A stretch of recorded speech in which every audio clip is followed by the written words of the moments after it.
My name is Winnie Muchevu, and I'm the Advocacy and Partnerships Manager at Heart Kenya. And Heart is an NGO that gets to focus on fighting human trafficking in Kenya and East Africa. So globally, what is documented is that we have approximately 50 million people in trafficking situations at any given time. When it comes to Kenya, it's an approximate number of more than 300,000 people who are in trafficking situations. However, this number is to be taken with a pinch of salt because when it comes to how people get to report cases, based on the most recent report by UNODC, most victims get to identify themselves. So it means we don't have proper mechanisms to look into how we're able to proactively actually identify and rescue victims of human trafficking. And so the numbers have been able to grow. Also looking post COVID-19, we're yet to get an updated report to look into actually how many people are in trafficking situations. Why do we have an increase in the number of victims who have been trafficked? Is because we have more people being trafficked through digital platforms. Also looking into the cases where people are being trafficked for scamming individuals. We have millions who are being reported on a day to day who are actually reaching out for help, and those who are losing money to these scammers. So I'll be able to say I think the most critical thing that needs to be addressed is looking into how informed is the citizenship of this country, not just Kenya, really looking into the region because we are having victims being trafficked from Kenya, Uganda, Ethiopia, Burundi, Tanzania to Rwanda, being taken to Asian countries. We've always talked about the Gulf countries, looking into Saudi Arabia, Lebanon, Qatar, but not looking into the numbers that have been reported in the last year. We have more victims being trafficked to scam compounds in countries like Laos, Myanmar, Vietnam, and Cambodia. And looking into the numbers from Kenya, we are talking about thousands. Looking into a country like Ethiopia, we're talking more than 10,000 what you've been reported so far who are reaching out for help to be rescued, to be brought back into the country. I think for me, the critical thing will be looking into awareness creation, people to be able to understand what are the risk factors and looking into understanding what are the red flags. How do I tell when an opportunity is not being genuine, be it for education, be it for employment? Then also critical to understand is where do I report because of human trafficking? Because it's happening within our communities. Every day when you walk around, you find able to come across children working in people's homes as domestic workers. You're seeing children in the streets being forced to do begging, children working in people's farms. This is a reality to be able to experience on a day to day.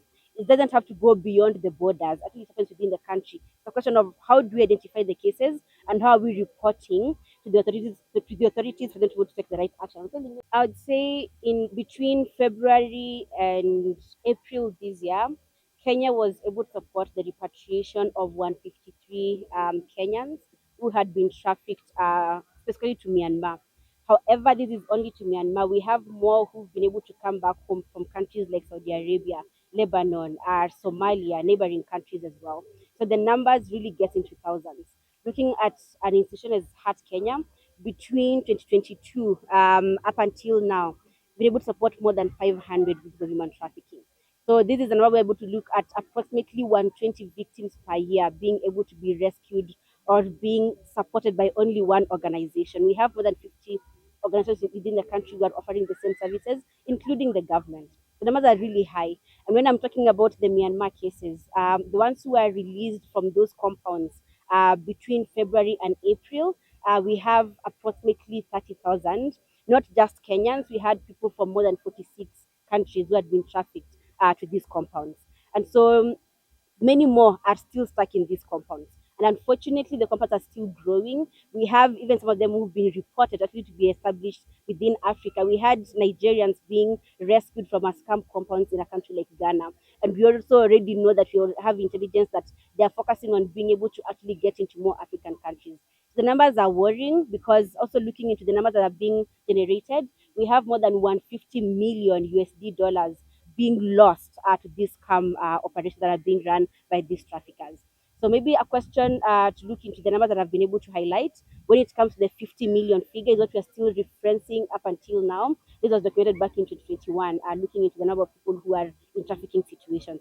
We do not have an updated number to look into the people who are currently under trafficking situations. So I would say approximately 46% are women who are being trafficked in these compounds and approximately 36% are children who are also being trafficked. However, I'm saying these numbers are a bit outdated because when you're talking about those who are being trafficked to the scam compounds, we're able to witness more than 90% were men, which is a new phenomena compared to other forms of human trafficking, where majorly it has been women all along.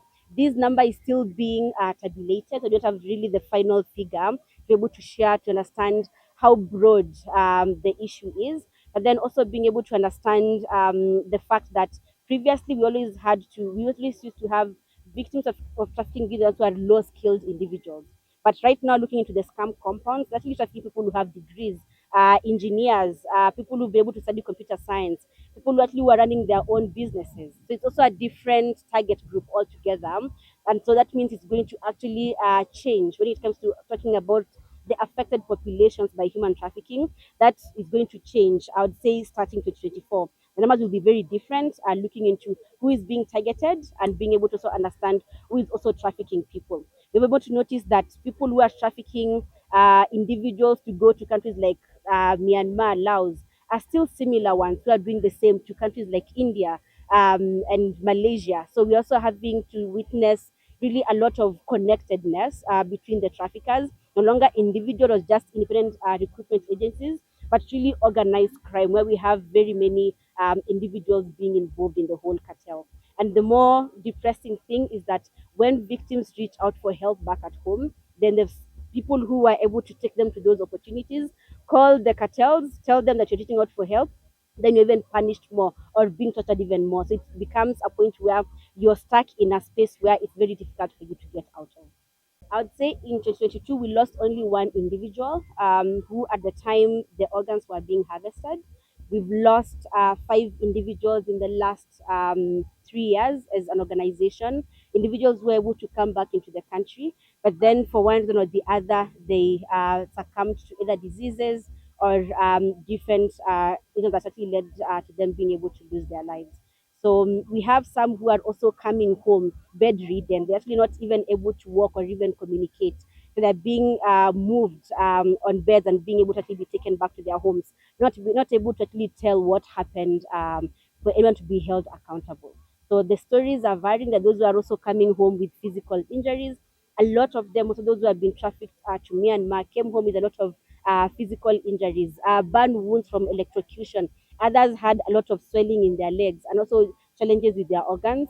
Just looking into the environments they are being forced to stay in, and also looking into the physical abuse, then a lot was able to happen to them.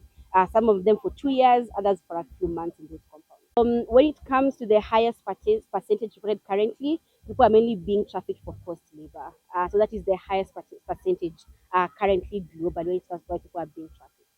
One, human trafficking is a crime, so we can't do anything outside working with the government. So we do directly work with different government agencies. We work with law enforcement, looking to specialized units at the DCI. We also work with specialized courts. We do work with diaspora immigration because, again, Kenyans are being trafficked in the country or even outside the country. And we do collaborate with CSOs in the country as well as globally, because when you're having someone reaching out for help when they're in a country like Qatar, we're not present in Qatar. So really our partners get to step in and being able to help. So what has been able to help us to do what we do is partnerships and collaborations with both state actors as well as non-state actors.